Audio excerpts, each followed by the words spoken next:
अस्सलामुअलैकुम। आज हम अंडा भुर्जी बना रहे हैं। उसके लिए हमने 3 टेबलस्पून ऑयल गरम करने के लिए रख दिया है। हम उसमें प्याज ऐड करेंगे। हम 2 प्याज ऐड करेंगे, बड़े बारीक चॉप करके।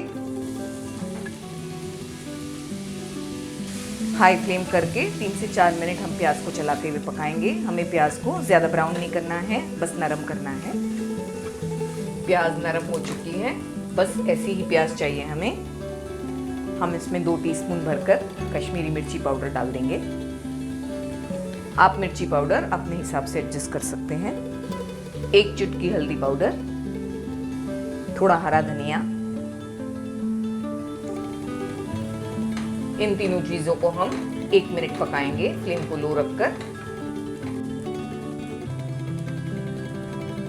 1 से 2 मिनट अच्छी तरह से तमाम चीज़ें भूनने के बाद हम इसमें टमाटर डाल देंगे। हमने 2 टमाटर यूज़ किए हैं। इस तरह से हमने टमाटरों को स्लाइस किया है। इस तरह से स्लाइस करने से टमाटर बहुत जल्दी गल जाते हैं।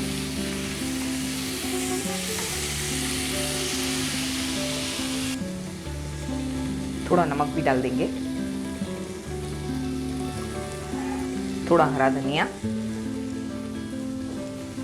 फ्लेम को लो करके हम 5 से 6 मिनट पकने देंगे ताकि टमाटर गल जाए। 5 से 6 मिनट हो चुके हैं टमाटरों को पकते। हमने एक बार इसे चलाया भी था। टमाटर बहुत अच्छी तरह गल गए हैं और फटाफट भी गल गए हैं। हम इसमें चॉप करी हुई हरी मिर्चियाँ डाल देंगे। हमने 2 हरी मिर्चियाँ यूज़ की हैं। हमने 4 अंडे यूज़ किए हैं। अंडों को हमने तोड़ लिया है।